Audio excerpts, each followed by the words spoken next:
negocios, innovación, creatividad, filosofía de vida, alter ego, finanzas y otras hierbas. Bienvenidos a este espacio de transferencia de conocimiento y aprendizaje, alter ego, finanzas y otras hierbas. Como siempre, andamos en la búsqueda de personajes con un montón de conocimiento que lo pueden compartir con nosotros, con toda la audiencia y nuestros alter seguidores. En esta ocasión, no es la excepción, le traemos a una persona que es un experto en tratados de libre comercio. Él se va a presentar, sabe mucho del tema, vamos a aprovecharlo en la medida que lo podamos aprovechar. Bienvenido, licenciado José Domingo Castellanos. Bienvenido, José Domingo. Muchas gracias, Álvaro. Muchas gracias por la invitación a este espacio, alter ego, finanzas y otras hierbas. Un gusto estar contigo. Bueno, en primer lugar, agradecerte. Gracias por venir. Yo sé que eres una persona muy ocupada y para nosotros es importante tener aquí gente que sabe como tú. Primero que todo, quisiéramos un poco saber quién es José Domingo, ¿verdad? Es decir, dónde nació, qué ha estudiado, qué cosas le gustan, un poquito qué carrera estudió y qué experiencia tienes en función de los tratados de libre comercio, como para entender un poquito más o menos qué relacionalidad o qué experiencia tienes en el tema, ¿verdad? Un poco. Ok, perfecto. Sí, nací aquí en San Salvador, ¿sí? ¿Verdad? Nací allá a finales de los años 60. Somos contemporáneos, ¿verdad? Nací en el seno de una familia de papá, mamá. Somos 4 hermanos, todos varones. ¿Sí? Soy el segundo de 4. Mi papá, ingeniero civil, lamentablemente falleció en el 2018. Mi madre, hace 4 años. Mi madre es maestra normalista. De la que la normal era la normal, ¿verdad? Sí. Tenemos la suerte de tenerla todavía con nosotros. De los 4 hermanos, yo soy el único que vive y radica aquí en el país. Mis 3 hermanos están fuera, ¿verdad? Durante mi niñez, mi juventud, estudié en colegios católicos, privados, ¿verdad? Me gradué a los 17 años.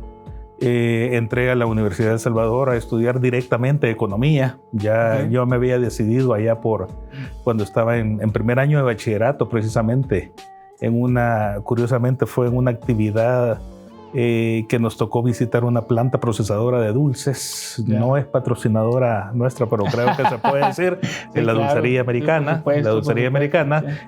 Nos mandaron a hacer un trabajo, un levantamiento casi del proceso productivo, desde que llega el azúcar en costales, en sacos, hasta que sale el producto final. Y yo tenía antes algunas dudas, pero dije, no, esto es lo mío, ¿verdad? Entonces, durante esa misma época yo comencé a desarrollar algunos gustos, unos hobbies, ¿verdad?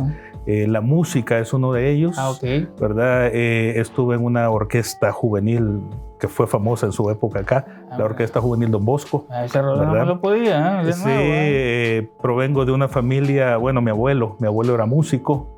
Lamentablemente ninguno de sus hijos, mis tíos, ni de los nietos sacamos esa vena musical. Al final todos, aunque andamos en trabajo, tenemos como esa beta, ¿verdad? Necesitamos como un poco de arte o algo que nos dé un balance, ¿verdad? Definitivamente la música es una de las cuestiones que yo no puedo vivir sin ella.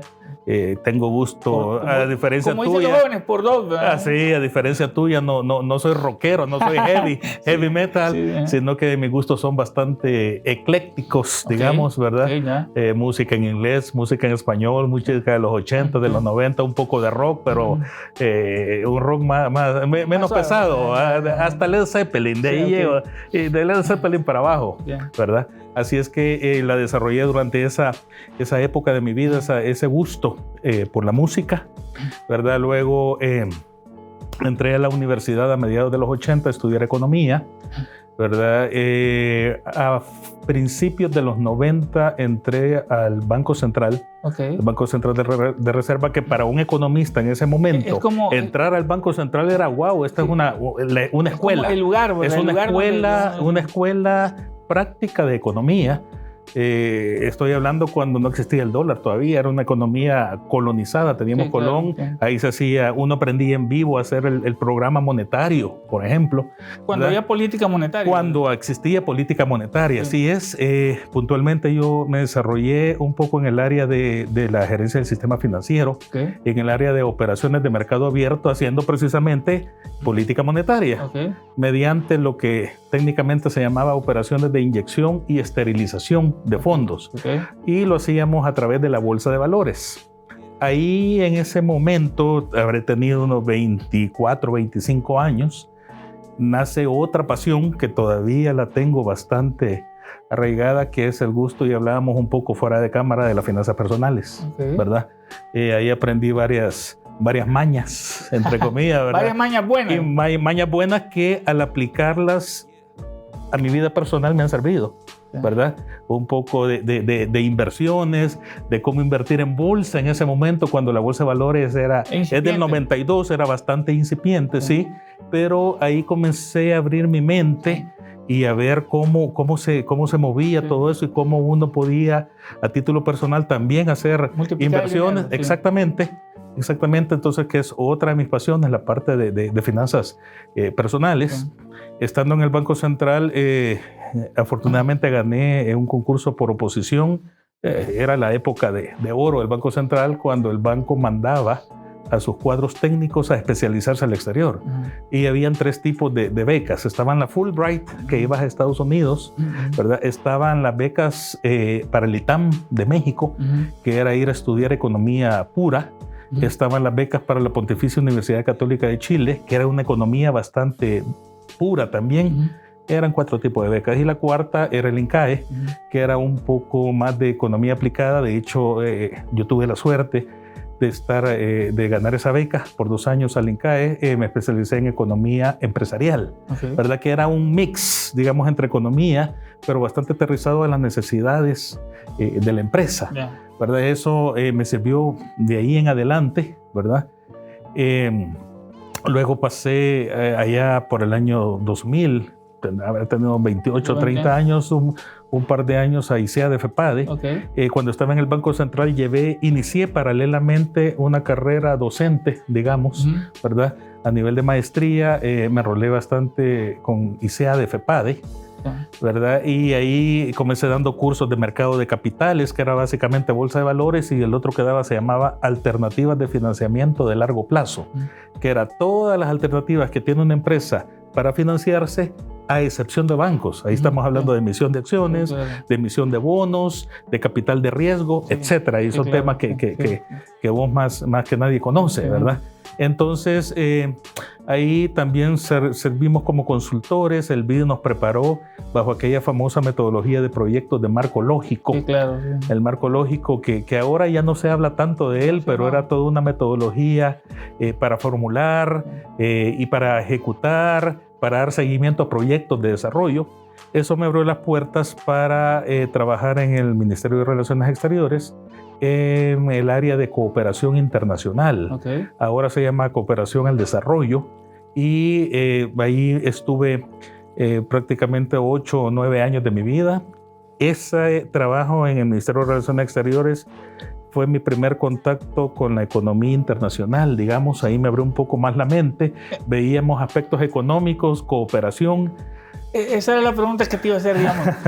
¿Cuándo fue que tú entraste a la política internacional, al tratado, a ese concepto de la negociación entre países, a ver esa parte? Aquí estamos pasando de mi época de financista, digamos, entre comillas, de Banco Central, a la época más de economía internacional. Contestando tu pregunta, fue en esa época, en los primeros años de este siglo, en la Cancillería del país. Ahí empecé a tener mis primeros contactos con la economía, con las relaciones económicas entre países. ¿Ya habían tratados de libre comercio en ese entonces? Sí, ya habían.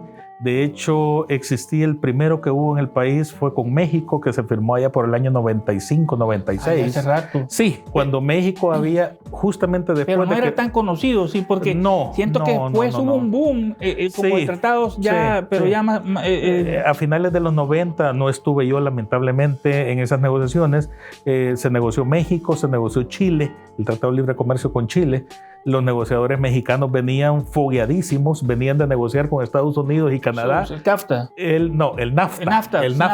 El NAFTA, que hoy es el TEMEC. Sí. El NAFTA original. Y según contaban ahí, pues venían absolutamente fogueados nuestros negociadores, muy buenos técnicamente, pero le faltaba un poco ese fogueo, esas mañas del negociador, ¿verdad? Mira, yo creo que todos en nuestro trabajo vamos conociendo de a poquito y empezar a negociar. Seguramente las primeras veces debe ser, no debe ser tan fácil porque la gente tiene más experiencia. ¿Qué es un tratado de libre comercio, amigo? Para la gente que nos está escuchando, es un poquito como entender cuál es el contexto de lo que vamos a ver. A mí no me gusta mucho hablar de tratado de libre comercio. Prefiero hablar de acuerdos comerciales. Sí, acuerdos comerciales es un concepto más global, más macro, que abarca, voy a hablar de 3. De acuerdos de alcance parcial, tratados de libre comercio y en los últimos años de acuerdos de asociación. Entonces es un acuerdo comercial. Entonces, yendo por partes, el acuerdo de alcance parcial, como su nombre lo dice, es un acuerdo bastante restringido, en el cual los países que lo negocian se ponen de acuerdo qué productos van a entrar a la negociación y sobre ello negocian tarifas o aranceles, es la palabra correcta, aranceles, y las reglas de origen, básicamente esas dos. Pero los acuerdos comerciales son básicamente instrumentos jurídicos.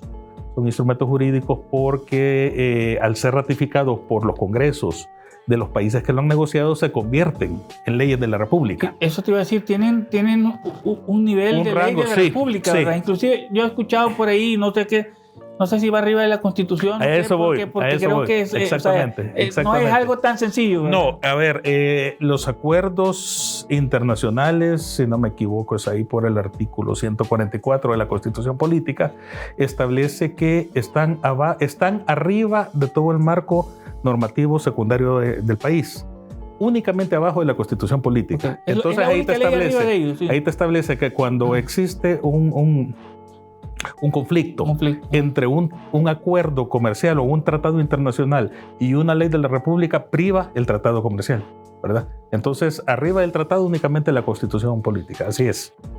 Así es. Entonces, básicamente, respondiendo a tu pregunta, un acuerdo comercial o un tratado de libre comercio es un instrumento jurídico que tiene varios objetivos. Entre los principales está facilitar el intercambio comercial entre los países que lo negocian, incrementar el intercambio comercial. Cuando hablo de intercambio comercial me refiero a bienes, servicios e inversión.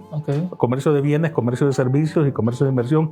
Y también otro de los objetivos muy importantes a destacar es brindar certeza jurídica a los operadores del comercio, ¿verdad? Brindar ¿verdad? Sí, exactamente. Entonces eso es básicamente un TLC o un acuerdo comercial. Sí. Una pregunta, El Salvador, ¿cuántos acuerdos comerciales tendrá más o menos? Acuerdos comerciales en vigor tiene 14. 14 en negociación hay alrededor. En negociación está Canadá, que tiene 10 años de estar en negociación. Se había arrancado o habían algunos intentos con Mercosur, había otro con Perú, había otro con Trinidad y Tobago. Hay al menos 4 en negociación, 4 que están ahí en stand-by y hay 14 en vigor. ¿No? Sí. Ok. Para terminar, digamos, este espacio, este pedazo, quisiera entender un poquito ¿qué origina un acuerdo comercial? O sea, ¿qué lleva a un país a decir, yo necesito un acuerdo comercial con este país específico, ¿verdad? ¿Qué es lo que lo empuja? ¿Es la empresa privada la que dice, miren, aquí hay un sector importante que nos interesa el país? ¿Qué es lo que lo va moviendo? Porque al final entiendo que si bien el gobierno es el que negocia, negocia en representación de un empresariado, entiendo yo así. Entonces, ¿cómo funciona esa parte? A ver, los negociadores por definición son funcionarios de gobierno. Okay. Eso no. Cuando hablo de los negociadores me refiero a los que están en mesa, los que están negociando. Sí. Pero atrás tienen toda una logística donde están gremiales empresariales. Obviamente se hacen consultas con gremiales empresariales, con Coexpo, por mencionar algunas, Asociación Azucarera, con Camtex, que es todo lo que tiene que ver con textiles y confección, con las cámaras de comercio, con la Asociación de Lecheros, con los cafetaleros, etc. Entonces se recogen de ellos los insumos que se ponen en mesa y se pone inicia la negociación con la contraparte, ¿verdad? Entonces, los negociadores, en el caso de El Salvador, es el Ministerio de Economía, no es el Ministerio de Relaciones Exteriores, es Economía el que tiene la facultad legal para negociar a nombre del país, pero no negociamos nosotros, sino que quien negocia somos nosotros, pero con insumos proporcionados o a nombre de el sector empresarial, que al final van a ser los empresarios, llámese importadores o exportadores, los ganadores o perdedores de los acuerdos comerciales, ¿verdad? Me estás adelantando, esa pregunta de ganadores y perdedores es la que sigue, pero vamos a dejarla para el siguiente. Por favor, no se despeguen, no se desconecten. Estamos con un experto en acuerdos comerciales que se las puede de todas, que ha estado participando durante varios años. Por favor, no se desconecten. Espérennos un momento y regresamos con José Domingo Castellanos, específicamente conociendo un poco sobre los acuerdos comerciales. Gracias.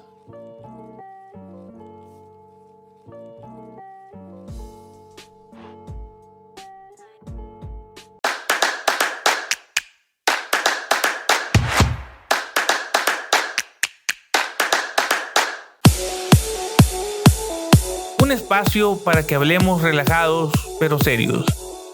Alter Ego, finanzas y otras hierbas.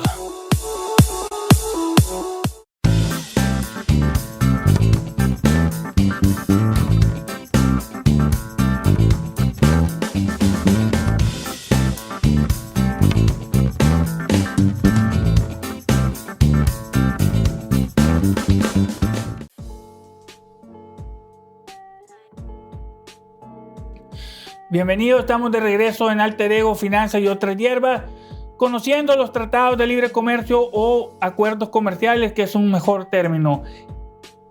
Estábamos conversando con el licenciado José Domingo Castellanos, experto en acuerdos comerciales.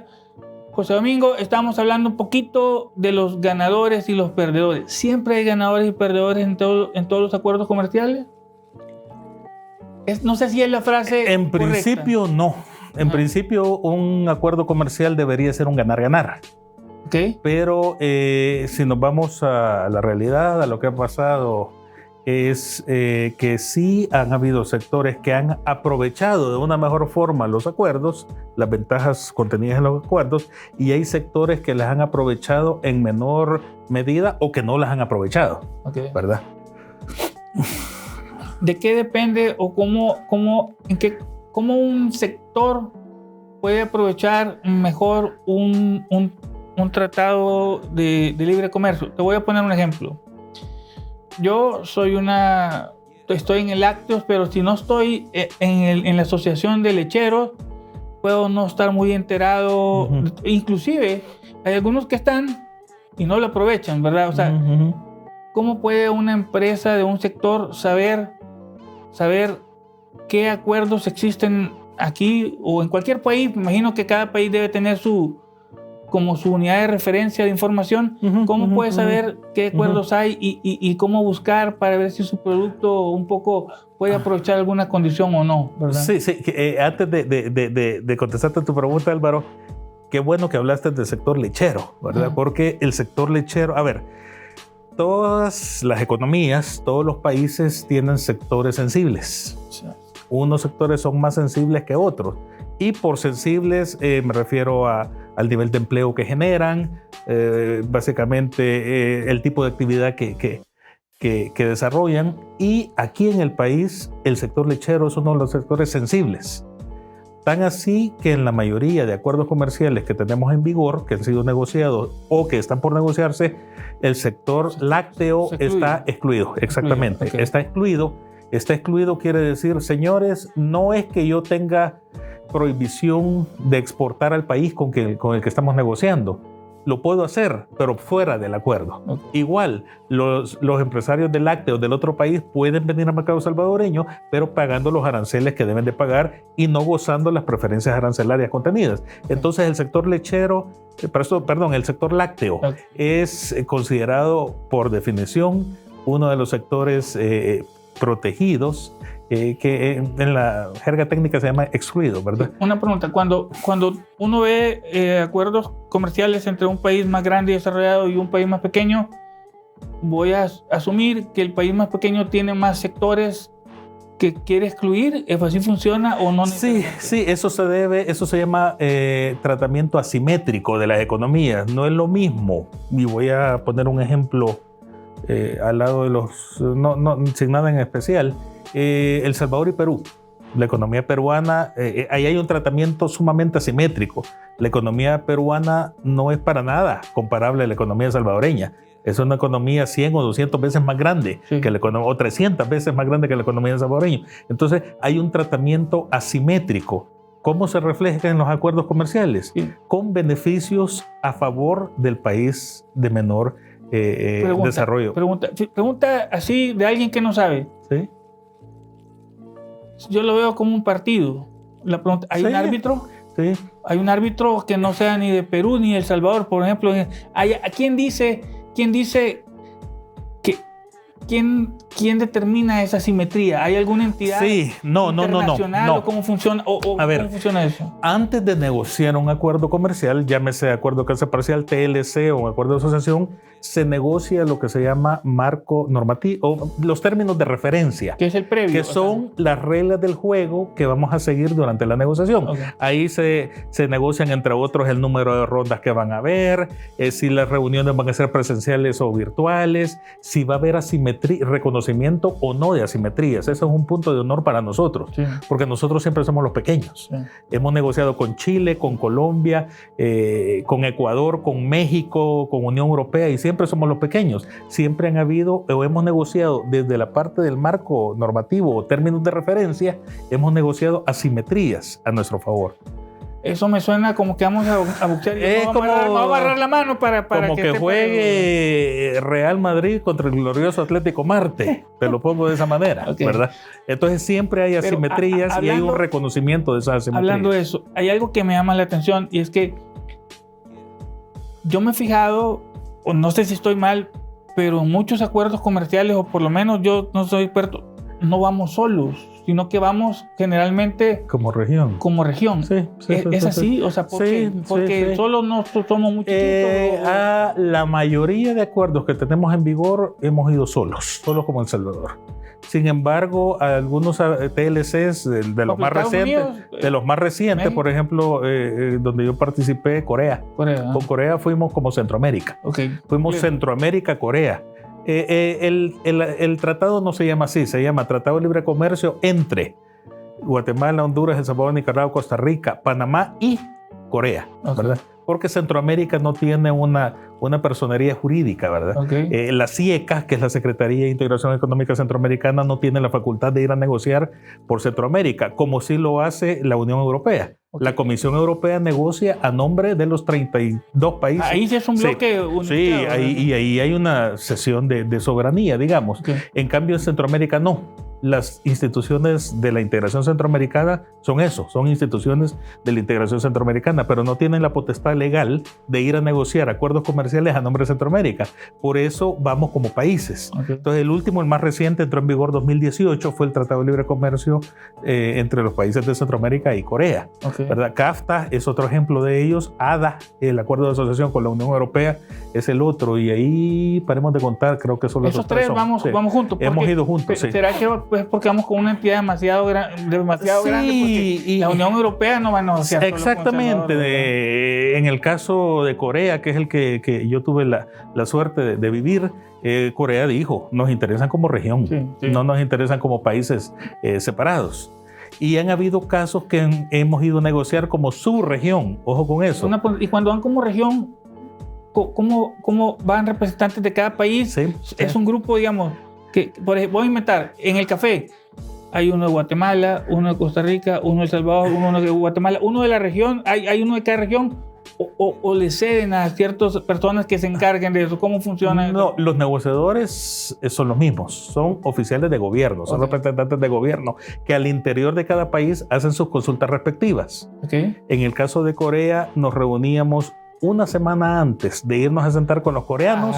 Nos reuníamos en cualquiera de los países de Centroamérica el que tuviera la presidencia pro tempore y se llamaban reuniones de coordinación centroamericanas, donde fijábamos posición para la siguiente semana ir contra la contraparte coreana. Ahí ya iban con un frente unido. Exactamente, con una ya habíamos coordinado, ya habíamos puesto de acuerdo qué decir, qué no decir, qué ceder, qué no ceder, ¿verdad? Entonces habían reuniones centroamericanas previas. Sí, así es. Digamos, ¿qué cosas, por ejemplo, podría aprovechar? Solo poner unos ejemplos que tengan a la mano. ¿Alguna empresa podría aprovechar de un tratado de libre comercial? Solo para entender un poquito qué cosas podrían aprovechar si tuvieran un buen conocimiento de un tratado o un acuerdo comercial.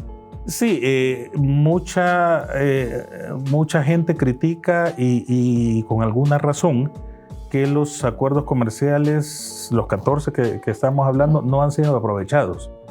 Yo pienso que no se les ha sacado el jugo que debería haberse sacado. ¿Por qué? En la mayoría de los casos es por desconocimiento, ¿verdad? Creen que este tipo de acuerdos comerciales son para empresas transnacionales, ¿verdad? Pero básicamente es por un desconocimiento. Sin embargo, hay sectores que en este país han nacido, se han fortalecido y siguen fortaleciéndose a la sombra de tratados de libre comercio. El caso por excelencia es CAFTA. Todo el sector de textiles y confección ha nacido gracias a CAFTA y está aquí en el país gracias a CAFTA. De hecho, es el sector que más exportaciones registra de lejos por El Salvador. Han habido encadenamientos productivos tan interesantes como importar el PET, que es la pelotita esta desde Corea, se importa, luego se hace el filamento de plástico y luego se vende a otra empresa que hace el tejido y luego se vende a otra empresa que une las piezas y estamos hablando ni más ni menos que de los trajes que ocupan los corredores del Tour de France, por ejemplo, que son fabricados acá a partir de una pelotita de PET que vino de Corea del Sur y que aquí, por los encadenamientos productivos que se han formado, se fue haciendo esa pelotita en un hilado, en un tejido, hasta que se tiene la prenda al final. Entonces es todo un encadenamiento que ha nacido, ha crecido, se ha fortalecido a la sombra de CAFTA. Algunos países, digamos, obviamente que tenemos en desarrollo, nos toca a veces participar dentro de un proceso de transformación de la gran cadena, ¿verdad? O sea, no podemos hacer completamente todo el proceso juntos, pero todo eso es parte de lo que se negocia, los servicios, los tipos de productos, todo eso va metido en los acuerdos comerciales. En los TLCs y en los acuerdos de asociación, comercio de servicios. En los acuerdos de alcance parcial, no. Ahí básicamente solo se negocian bienes. Siempre uno tiene en mente los productos. ¿Los servicios también están regulados por los acuerdos comerciales? Sí, servicios de inversión, claro. Hay un capítulo, en todo tratado de libre comercio hay un capítulo de servicios. Hay un capítulo de comercio electrónico. Inclusive, ¿verdad? Eso también está... El comercio electrónico y en los tratados de libre comercio de última generación o más recientes, llamémoslo así, hay capítulos de aspectos laborales, aspectos ambientales, aspectos de género incluso. También ya está. Sí, en los de última generación se negocian aspectos de género, ¿verdad? Entonces, como todo en la vida ha tenido su evolución.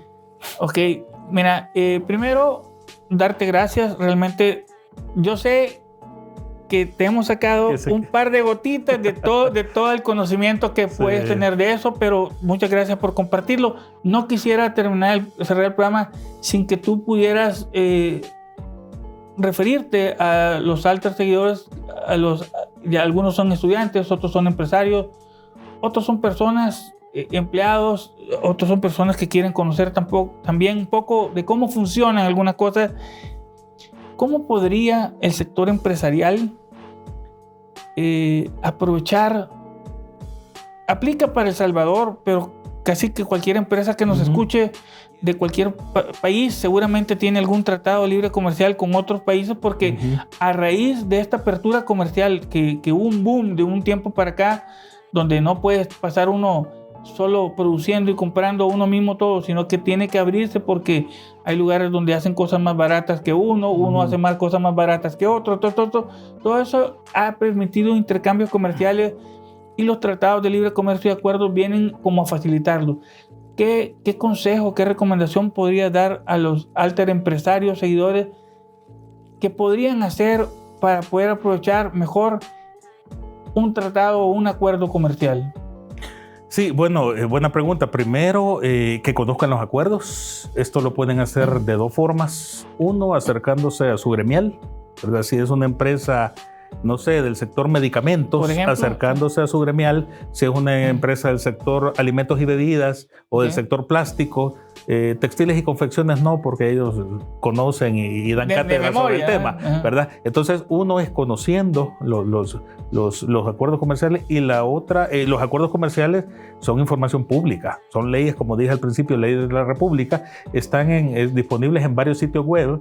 Uno, el que se me viene a la mente, es infotrade.minec.gov.cv. Ahí están los textos como tal, que son unos textos enormemente largos, áridos para leer, en un lenguaje jurídico, económico y comercial, pero también hay unos documentos que se trabajaron hace algunos años que se llaman documentos explicativos, donde TLC, el CAFTA, el acuerdo con Europa, el TLC con Corea, tienen en un documento de 200 páginas resumido y con un lenguaje mucho más amigable las 4,000 páginas que consta el Tratado de Libre Comercio. Eso es una gran bendición. Entonces es una gran, sí, exactamente, pero lo primero que yo sugeriría es conozcan de acuerdos comerciales, porque es la única forma de ver los beneficios que puede traer a su empresa, básicamente en aranceles. Los acuerdos comerciales lamentablemente no incluyen temas como certificaciones ISO,